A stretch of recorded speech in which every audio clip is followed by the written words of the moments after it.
In the name of Allah is the most merciful and beneficent. आज हम 10th class की new syllabus के according bio की series start करेंगे। इसके अंदर जो आज हमारा टॉपिक ऑफ डिस्कशन है वो चैप्टर नंबर 1 है।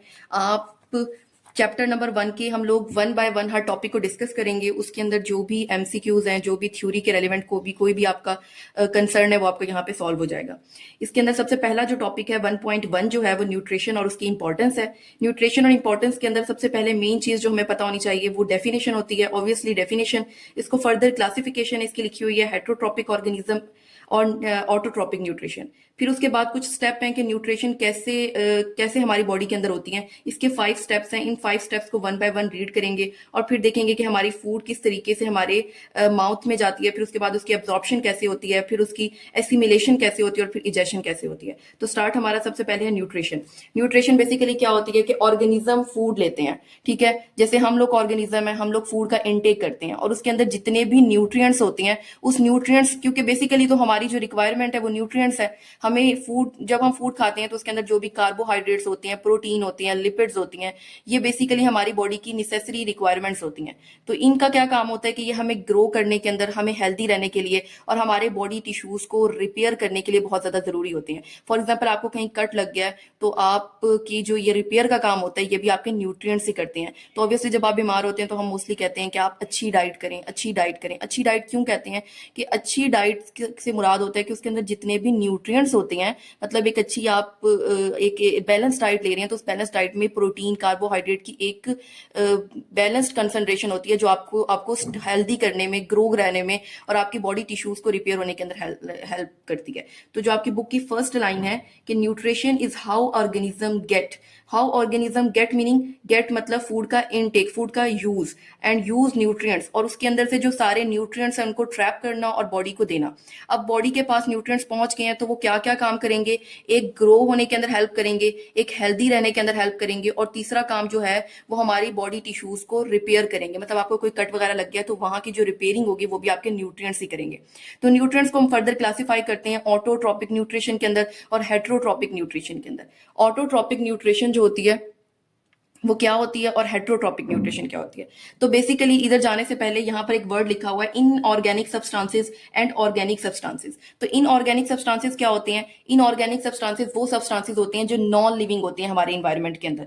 नॉन लिविंग चीजें क्या होती हैं? जैसे कि वाटर हो गया, सॉइल हो गया, लाइट हो गया और केमिकल एनर्जी होगी। जो सब्सटेंसेस, जो ऑर्गेनिज्म इन चीजों को यूटिलाइज करके अपनी फूड की प्रेपरेशन करते हैं उसको हम क्या, यूटिलाइज करके अपनी फूड की प्रेपरेशन करते हैं। ऐसा जो मोड ऑफ न्यूट्रिशन होता है उन्हें ऑटोट्रॉपिक मोड ऑफ न्यूट्रिशन कहते हैं।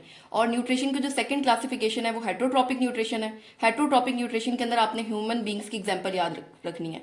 मतलब कि ह्यूमन बींग्स वो ऑर्गेनिज्म जो अपनी फूड की प्रेपरेशन खुद नहीं कर सकते और अपनी फूड के लिए दूसरों पे डिपेंडेंट होते हैं। जैसे हम अपनी खुराक खुद तैयार नहीं कर सकते और हम अदर ऑर्गेनिज्म के ऊपर डिपेंड करते हैं, लाइक ऑर्गेनिक चीज़ों पे हम डिपेंड करते हैं। तो ऐसा जो मोड ऑफ न्यूट्रिशन होता है वो हेट्रोट्रॉपिक मोड ऑफ न्यूट्रिशन है। यहाँ तक जो हमने रीड आउट किया है वो सबसे पहले हमने डेफिनेशन देखी है और डेफिनेशन आपकी बुक की जो फर्स्ट लाइन है वो डेफिनेशन है और उसी के एंड पर जो है वो इसके फंक्शंस है, न्यूट्रिशन क्यों इंपॉर्टेंट होती है, ग्रो रहने के लिए, हेल्दी रहने के लिए और अपने बॉडी टिश्यूज की रिपेयर के लिए। मतलब आपको अगर कोई कट वगैरह लगा है तो जो उसकी रिपेयर होगी वो आपके न्यूट्रिएंट्स करेंगे, ठीक है। तो उसके बाद हमने इसकी क्लासिफिकेशन देखी है। क्लासिफिकेशन आपकी बुक के अंदर जो साइड पे बॉक्स बना हुआ है, autotrophic nutrition and heterotrophic nutrition. Autotrophic nutrition की भी डेफिनेशन जो है वो आपकी बुक के अंदर बहुत अच्छी मेंशन है। ऑटोट्रॉपिक न्यूट्रिशन एक ऐसा मोड ऑफ न्यूट्रिशन है जिसके अंदर ऑर्गेनिज्म इन ऑर्गेनिक सब्सटेंसेस के ऊपर डिपेंड करते हैं, इन ऑर्गेनिक सब्सटेंसेस को यूज करके अपनी खुराक तैयार करते हैं। ऐसा जो न्यूट्रिशन होता है उनको ऑटोट्रॉपिक न्यूट्रिशन करते हैं और इनकी एग्जाम्पल के अंदर हमारे पास प्लांट्स आते हैं। और हेट्रोट्रॉपिक न्यूट्रिशन वो न्यूट्रिशन होती है जिसमें ऑर्गेनिज्म खुद अपनी खुराक तैयार नहीं कर सकते और अपनी खुराक के लिए दूसरों पे डिपेंडेंट होते हैं। ऐसा जो मोड ऑफ न्यूट्रिशन होता है उनको हेट्रोट्रॉपिक मोड ऑफ न्यूट्रिशन कहते हैं। उसके बाद हमने डेफिनेशन भी देख ली, क्लासिफिकेशन भी देख ली। अब हमने देखा है कि हमारी बॉडी के अंदर न्यूट्रिएंट्स चले गए हैं। न्यूट्रिएंट्स कैसे हमारी बॉडी के अंदर जाते हैं, हमारी बॉडी से ब्लड के अंदर कैसे जाते हैं और ब्लड से सेल्स में कैसे जाते हैं, टिश्यूज में कैसे जाते हैं और उनके स्पेसिफिक नेम्स हैं। तो हम उनको स्टेप बाय स्टेप रीड करेंगे। तो इसके जो स्टेप्स हैं वो 5 हैं। फर्स्ट जो होता है वो इंजेशन है, second digestion, third absorption, fourth assimilation and fifth egestion. तो 1 बाय 1 देखते हैं कि इंजेशन क्या होता है। बेसिकली आपने एक फूड को लिया और फूड को आप अपने माउथ तक लेकर गए, ठीक है। खुराक उठा के जब आप अपने मुंह के अंदर लेके जाते हैं, अपनी ओरल कैविटी के अंदर लेके जाते हैं, तो उस प्रोसेस को कहते हैं इंजेशन। ठीक है, इनटेक, इन मतलब अंदर की तरफ, इनटेक करना है आपने फूड का, intake of food through mouth, सिर्फ माउथ तक के लेके जाने को क्या कहते हैं, इंजेक्शन कहते हैं।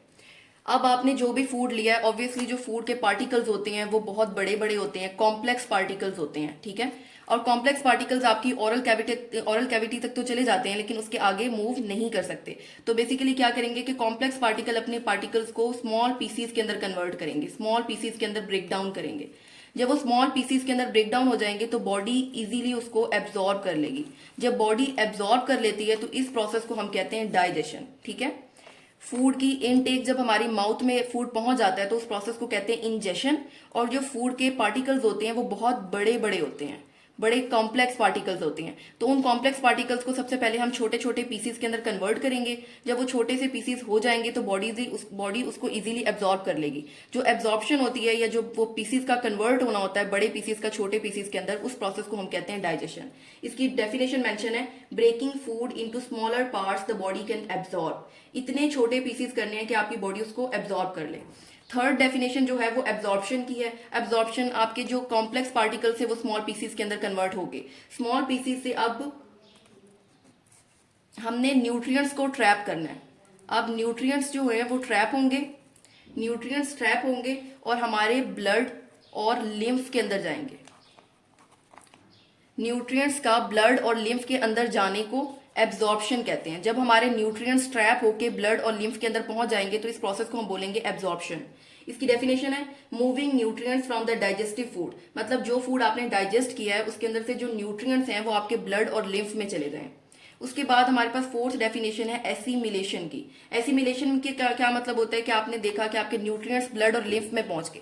अब ब्लड और लिम्फ से जब वो हमारे सेल्स और टिश्यूज में जाएंगे तो उस प्रोसेस को हम बोलेंगे एसिमिलेशन।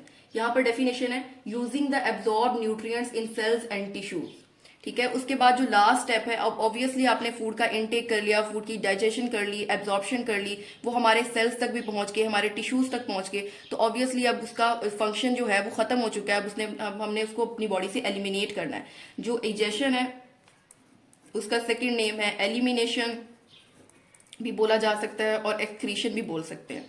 एक्सक्रीशन, एलिमिनेशन, इजेशन का मतलब है बॉडी से बाहर निकालना।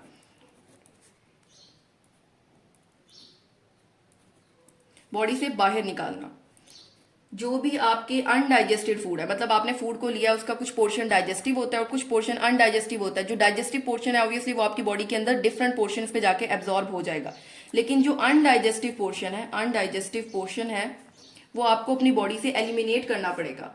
और अनडाइजेस्टिव पोर्शन और डाइजेस्टिव का जो वेस्ट पोर्शन है, जो अनडाइजेस्टिव पोर्शन है और वेस्ट पोर्शन है वो आपकी बॉडी से एलिमिनेट हो जाएगा। और इस एलिमिनेशन के जो प्रोसेस होता है उसे हम लोग इजेशन कहते हैं।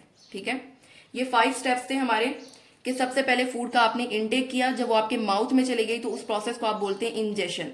उसके बाद कॉम्प्लेक्स पार्टिकल्स थे फूड के, उस कॉम्प्लेक्स पार्टिकल्स को आपने छोटे छोटे पीसीज के अंदर कन्वर्ट किया।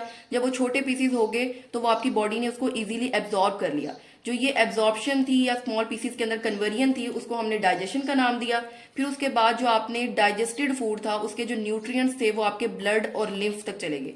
एब्जॉर्प्शन और एसिमिलेशन के अंदर बेसिक डिफरेंस ये है कि न्यूट्रिएंट्स ट्रैप होकर आपके ब्लड और लिम्फ में जाएंगे तो एब्जॉर्प्शन होगी, और ब्लड और लिम्फ से जब आपके सेल और टिश्यूज के अंदर जाएंगे तो वो एसिमिलेशन होगी। फिर लास्ट स्टेप है इजेशन। अब आपकी बॉडी के अंदर न्यूट्रिएंट्स की एब्जॉर्प्शन होगी, अब उसको एलिमिनेट करना है, बॉडी से निकालना है। अनडाइजेस्टिव पोर्शन और वेस्ट को जब अपनी बॉडी से एलिमिनेट कर देंगे तो उस प्रोसेस का नाम होगा इजेशन। ये पांचों बहुत ज्यादा इंपॉर्टेंट डेफिनेशन है एमसीक्यूज पॉइंट ऑफ व्यू से भी और एससीक्यूज पॉइंट ऑफ व्यू से। फिर उसके बाद एक लास्ट में पैराग्राफ मेंशन है। अब ऑब्वियसली जब आप फूड का इनटेक करते हो तो वो कॉम्प्लेक्स मॉलिक्यूल्स होते हैं। ठीक है, कॉम्प्लेक्स मॉलिक्यूल्स होते हैं, मतलब बड़े बड़े मॉलिक्यूल्स होते हैं, लार्ज मॉलिक्यूल्स होते हैं। लार्ज मॉलिक्यूल बोल सकते हो, कॉम्प्लेक्स मॉलिक्यूल बोल सकते हो। ठीक है, उसको हम लोग बोलते हैं पॉलीमर्स। पॉलीमर्स का मतलब होता है कि बड़े बड़े मॉलिक्यूल्स की चेन। छोटे छोटे मॉलिक्यूल्स जब मिलते हैं मतलब मोनोमर्स मिलते हैं। मोनोमर्स जब ज्यादा सारे मिलते हैं मतलब थाउजेंड्स ऑफ मोनोमर्स मिलेंगे तो उसकी एक चेन बन जाएगी जिसे हम बोलते हैं पॉलीमर्स। ठीक है, जो हमारा फूड का मॉलिक्यूल होता है वो भी बहुत बड़ा मॉलिक्यूल होता है, कॉम्प्लेक्स मॉलिक्यूल होता है, इसलिए वो पॉलीमर कहलाता है। अब हमने क्या करना है, पॉलीमर्स को हमने मोनोमर्स के अंदर कन्वर्ट करना है। मोनोमर्स के अंदर, मोनोमर्स के अंदर कन्वर्ट करना है। जैसे यहाँ पर मेंशन है, जो फूड हम ईट करते हैं वो पॉलीमर्स पे कंसिस्ट होती है। लार्ज मॉलिक्यूल्स होती हैं, जैसे कार्बोहाइड्रेट्स हो गया, प्रोटीन हो गया, फैट हो गया, ये हमारे पॉलीमर्स हैं। ठीक है, अब हमने इसको कन्वर्ट करना है मोनोमर्स के अंदर। मोनोमर्स में जब कन्वर्ट करेंगे तो ये बन जाएंगे शुगर, प्रोटीन की ब्रेकडाउन होगी तो अमाइनो एसिड बनेंगे, फैट की ब्रेकडाउन होगी तो फैटी एसिड बनेंगे। जब ये छोटे छोटे पीसीस के अंदर कन्वर्ट हो जाएंगे तो ये हमारी बॉडी के अंदर इजीली एब्जॉर्ब हो जाएंगे। जो इजीली एब्जॉर्प्शन हो जाएगी तो इस प्रोसेस को उन्होंने कहा है कि ये डाइजेशन है। ठीक है, लास्ट पैराग्राफ के अंदर उन्होंने एक बात मेंशन की हुई है कि जब आप फूड का इनटेक करते हो तो वो कॉम्प्लेक्स मॉलिक्यूल्स होते हैं, पॉलीमर्स होते हैं, और पॉलीमर्स हमें पता है कि छोटे छोटे मॉलिक्यूल से मिलकर बने होते हैं, जिसे हम मोनोमर्स कहते हैं। अब हमारा बेसिक पर्पस होता है कि पॉलीमर्स को मोनोमर के अंदर कन्वर्ट करना। पॉलीमर क्या होते हैं? कार्बोहाइड्रेट, प्रोटीन और फैट होते हैं। इसको हमने मोनोमर में कन्वर्ट करना है। ऑब्वियसली हमें पता है कि जब ज्यादा सारे शुगर के मॉलिक्यूल्स मिलते हैं, शुगर की जब चेन बनती है तो वो कार्बोहाइड्रेट्स बन जाते हैं। जब अमाइनो एसिड मिलते हैं, ये आपने 7th क्लास के अंदर 8th क्लास के अंदर पढ़ा होगा कि जब अमाइनो एसिड मिलते हैं, ज्यादा सारे अमाइनो एसिड, तो वो क्या बनाते हैं? प्रोटीन्स बना देते हैं। और जब ज्यादा सारे फैटी एसिड की चेन मिलती है, फैटी एसिड एक दूसरे के साथ मिलते हैं, जब इनकी बड़ी सारी चेन बन जाती है तो ये फैट्स बनाते हैं। उसके बाद है, यहाँ पर हम इसको बुक से एक दफा रीड कर लेते हैं। The food we eat consists of polymers, large molecule like carbohydrate, protein and fat. ये इतने बड़े मॉलिक्यूल्स होते हैं कि ये हमारी सेल मेम्ब्रेन को क्रॉस नहीं कर पाते। They can not pass through cell membrane. Obviously बड़े हैं तो ये हमारी सेल मेम्ब्रेन को क्रॉस नहीं करेंगे। These polymers must be broken down into smaller soluble parts called monomers. तो हमारा बेसिक पर्पस क्या होगा कि पॉलीमर को मोनोमर में कन्वर्ट करना, सॉल्युबल पीसीज में कन्वर्ट करना। वो कौन से होंगे? Sugar, amino acid and fatty acid. इनको याद करने का तरीका कैसे है कि कार्बोहाइड्रेट की जो ब्रेकडाउन होती है, मोनोमर होते हैं, वो शुगर होते हैं, प्रोटीन के monomer amino acid and fats के मोनोमर फैटी एसिड। और इस प्रोसेस को हम कहते हैं डाइजेशन। ये स्मॉल मॉलिक्यूल्स आपके सेल के अंदर एंटर हो जाएंगे। तो बस आपने बात याद क्या रखनी है कि सेल मेम्ब्रेन जो है, सेल मेम्ब्रेन लार्ज मॉलिक्यूल्स को पास आउट नहीं होने देती, लार्ज मॉलिक्यूल को पास नहीं होने देती। तो ऑब्वियसली हमने लार्ज मॉलिक्यूल को स्मॉल मॉलिक्यूल्स के अंदर कन्वर्ट करना है। जब वो स्मॉल मॉलिक्यूल के अंदर कन्वर्ट हो जाएंगे तो वो इजीली हमारी सेल मेम्ब्रेन को क्रॉस कर लेंगे और बॉडी उन्हें इजीली एब्जॉर्ब कर लेगी। जब एब्जॉर्ब कर लेगी तो इसी प्रोसेस को हम लोग डाइजेशन कहते हैं। तो उन्होंने इस चैप्टर की बेसिक डेफिनेशन को मजीद एक्सप्लेन कर दिया। तो आज हमारा 1.1 टॉपिक कंप्लीट हो गया। इसके अंदर फर्स्ट डेफिनेशन न्यूट्रिएंट्स थी, सेकंड डेफिनेशन इसके अंदर क्लासिफिकेशन थी, heterotrophic nutrition and autotrophic nutrition, most important definition, और इस पे ही आपका पूरा चैप्टर बेस कर रहा है। उसके बाद न्यूट्रिशन के स्टेप्स थे कि हमारी बॉडी के अंदर न्यूट्रिएंट्स कैसे एब्जॉर्ब होते हैं। इसके 5 स्टेप थे, इंजेशन, डाइजेशन, एब्जॉर्प्शन, एसिमिलेशन और इजेशन।